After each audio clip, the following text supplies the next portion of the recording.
오늘 주신 하나님의 말씀 사사기 제11장 12절부터 28절까지 말씀입니다. 사사기 제11장 12절부터 28절까지 말씀이고요. 지금 읽는 것은 26, 27, 28 이 세 구절 같이 마지막 세 구절입니다. 26, 27, 28 세 구절만 같이 읽겠습니다. 시작. 이스라엘이 헤스본과 그 마을들과 아로엘과 그 마을들과 아르논 강가에 있는 모든 성읍에 거주한 지 300년이거늘 그 동안에 너희가 어찌하여 도로 찾지 아니하였느냐? 내가 내게 죄를 짓지 아니하였거늘 내가 나를 쳐서 내게 악을 행하고자 하는도다. 원하건대 심판하시는 여호와께서 오늘 이스라엘 자손과 암몬 자손 사이에 판결하시옵소서 하였으나 암몬 자손의 왕이 입다가 사람을 보내어 말한 것을 듣지 아니하였더라. 아멘. 네, 길르앗을 괴롭히는 암몬과의 이제 전쟁이 이제 12절부터 시작됩니다. 당시의 모든 전쟁은 신들의 전쟁이었습니다. 선전포고를 하고 모든 화력을 집중해서 공격을 퍼붓는 현대전과는 다르게 먼저 외교전을 전개합니다.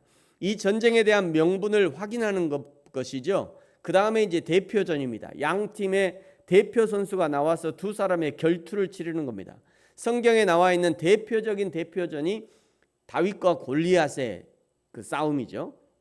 여기서 누구든지 이기면 전쟁은 그대로 끝납니다. 진 팀의 신이 전쟁에서 졌으므로 이긴 팀의 신에게 복속되고 그 백성들은 노예가 되는 것입니다. 12절의 전쟁의 첫 단계인 외교전의 시작을 보여줍니다. 12절에 보십시오. 입다가 암몬 자손의 왕에게 사자를 보내 이르되 내가 나와 무슨 상관이 있게 내 땅을 치러 내게 왔느냐 하니 입다가 먼저 외교 협상단을 파견해서 왜 전쟁을 하려고 하느냐 묻고 있는 거죠. 13절에 암몬의 왕이 대답합니다. 아르논에서 야복과 요단까지 출애굽할 때 빼앗겼으므로 돌려달라고 주장합니다.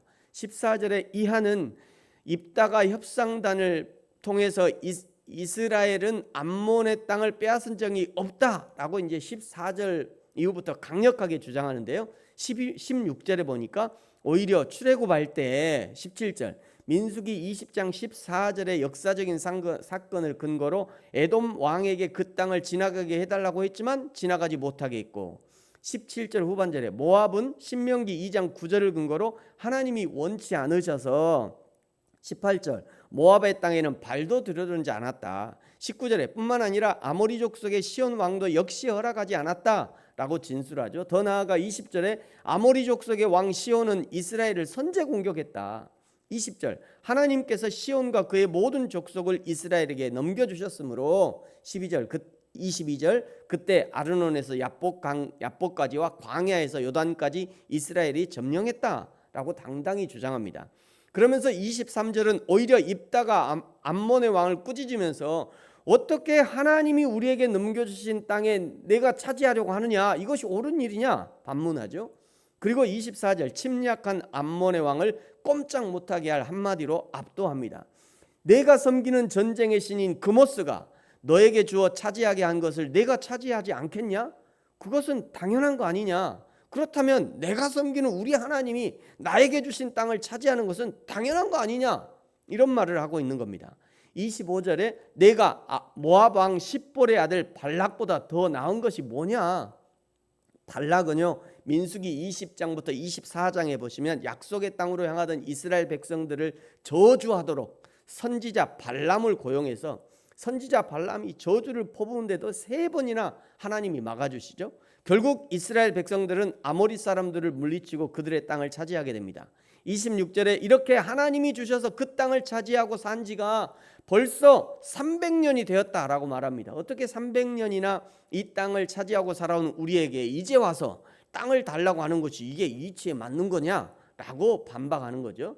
여기서 입다가 300년 전부터 이스라엘이 여기 살고 있었다라고 주장하는 것은 여호수아의 가나안 전쟁 그 정복 전쟁을 근거로 주장하고 있는 겁니다. 그러니까 벌써 출애굽에서 300년이나 지났다는 얘기예요. 역사적 사실을 기반한 주장은 힘이 있는 것이고요. 그것을 준비하지 못한 암몬은 외교전에서 질 수밖에 없었던 겁니다.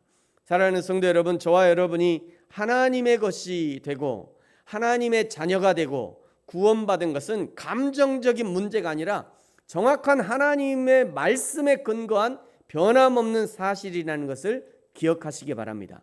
성령 충만하고 교회 잘 다니고 나름 상태가 좋을 때는 구원받아 합당한 사람으로 생각되어지지만 우리의 신앙이 떨어지고 죄에 빠지고 교회와 멀어질 때 나의 구원의 확신마저 함께 멀어진 것처럼 생각되어질 때가 있는 것이 사실이에요. 특별히 이제 우리 어르신들은요, 이제 연세가 들고 막 아파갖고 이제 교회를 못 가는 상황이 되면 그때부터 아주 신앙이 아주 급격히 떨어져요. 와, 목사님, 내가 이래갖고 구원 받을란가 모르겠어. 내가 이래갖고 하나님 갈 수 있을란가 모르겠어. 왜요? 교회 못 가갖고. 아니, 그거하고는 전혀 상관이 없습니다. 여러분, 저와 여러분이 하나님 앞에 구원받는 건요, 교회 가서 구원받는 게 아니에요. 저와 여러분이 교회 가면 구원받고 교회 안 가면 아니요. 큰 교회 가면 구원받고 뭐 작은 교회 가면 구원 안 받고 아니요. 그거 전혀 상관없어요. 아무런 상관이 없습니다. 그거는. 우리가 구원받는 것은 하나님의 약속의 말씀에 근거해서 그 하나님이 말씀하시기 때문에 그것이 우리의 구원의 확신이 되는 거예요. 그러나 사랑하는 성도 여러분, 저와 여러분의 구원이 감정과는 상관없다는 것을 여러분 꼭 기억하셔야 합니다. 우리의 구원을 창세전에 하나님이 계획하셨다고 성경이 증언하고 있고 그것은 역사적인 사실입니다. 그러므로 우리에게 구원의 은혜를 베풀어 주시는 하나님 앞에 날마다 감사하고 날마다 감격하고 날마다 찬양하고 구원받은 자의 합당한 삶을 사는 저와 여러분이 되어야 하는 것입니다. 입다의 외교적 승리는요, 이스라엘 군대를 결집시키는 결정적인 역할을 했습니다. 그때까지만 해도 이스라엘 남자들은요, 패배의식에 빠져 있었어요. 암몬이 코아까지 진격해 왔지만 10장 18절에 보면요, 누가 먼저 가서 암몬 자손과 싸움을 시작하랴 이렇게만 하고 있어요. 그러나 입다의 외교전 승리 이후에 전세가 완전 역전됩니다. 이스라엘의 사기는 하늘을 찌를 듯합니다. 한 사람의 리더십이 공동체를 승리로 이끌고 있는 것이죠. 그리스도인이 되었다는 것은 세상을 책임질 리더, 가정과 교회를 섬길 리더로 부름받았다는 것입니다. 오늘 저와 여러분의 리더십은 어떻게 발휘되고 있습니까? 나의 지도력이 공동체를 결집시키고 전투력을 향상시키고 있습니까? 아니면 힘을 분산시키고 전투력을 저하시키고 있습니까? 나의 지도력은 하나님의 나라를 위해서 즐거이 헌신하는 긍정적인 공동체로 변화시키고 있습니까? 아니면 부정적이고 개인주의적이며 헌신을 방해하는 모습으로 나타나고 있습니까?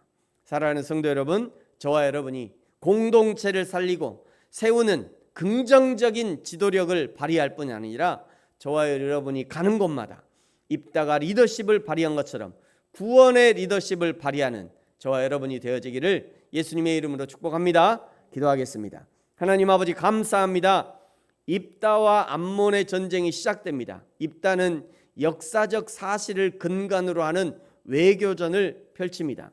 여호와 하나님이 천지를 창조하신 것이 사실이요, 우리가 죄에 빠져 영원한 지옥으로 향하고 있던 것이 사실이요, 그런 우리를 예수님의 십자가 은혜로 구원하신 것이 사실이요, 오늘 지금 성령님이 나와 함께 하심이 사실입니다. 이 변치 않는 사실을 근거로 늘 변함없는 신앙의 삶을 살도록 우리의 마음과 신앙을 지켜주옵소서. 감사합니다. 예수님의 이름으로 기도합니다. 아멘. 하늘에 계신 우리 아버지여, 이름이 거룩히 여김을 받으시오며 나라가 임하시오며 뜻이 하늘에서 이루어진 것 같이 땅에서도 이루어지이다. 오늘 우리에게 일용할 양식을 주시옵고 우리가 우리에게 죄 지은 자를 사하여 준 것 같이 우리 죄를 사하여 주시옵고 우리를 시험에 들게 하지 마시옵고 다만 악에서 구하시옵소서. 나라와 권세와 영광이 아버지께 영원히 있사옵나이다. 아멘.